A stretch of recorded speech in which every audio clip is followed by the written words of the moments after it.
Ever wondered if you could do without paper? You may find out today.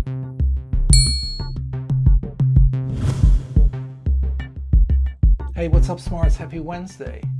Last week there was no video, but I did start a series of blog posts about working paperless. And because I've been working paperless for about 5 years now, and I love it so much, I want to share it with you. Working paperless is probably the most important element of my productivity system. This blog post series about working paperless consists of 4 parts, and the first part that I published last week is about how I started. And if you haven't read it yet, I suggest you go to hardorsmart.com and find out. And this week's episode is about why I started working paperless. And next week I will talk about how I do it. In the last part I will talk about the tools that I use. This week's blog post is about why I work paperless.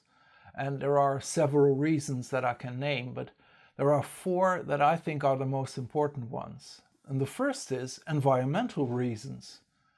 All this paper and ink that we use is really bad for our environment, and since we don't need it anymore, I think it's time we stop it. The second one is searchability. It's of course much easier to retrieve something when it's in a digital form, like on your iMac, your PC, on a tablet or a smartphone. It's much easier to retrieve something then than when you would have stored it in some physical file system. And the third one is easy storage.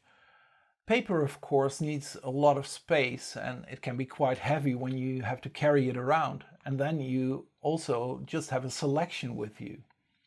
And then consider that you can have everything with you on, for example, your iPhone, your smartphone. That seems like a pretty good deal to me. And the last one is sharing. It's so much easier to share information when you have it in a digital form.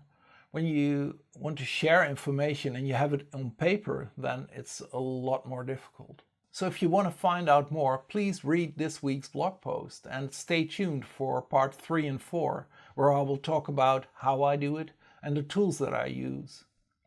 And that's it for today. Thanks so much for watching. I appreciate it as always. To keep in touch, you can join the Hard or Smart community. Please do so. And you can also subscribe to my YouTube channel. You can find all the details in the description below. And remember, every day you have the choice to do things the hard way or the smart way. Be smart. See you on the next one.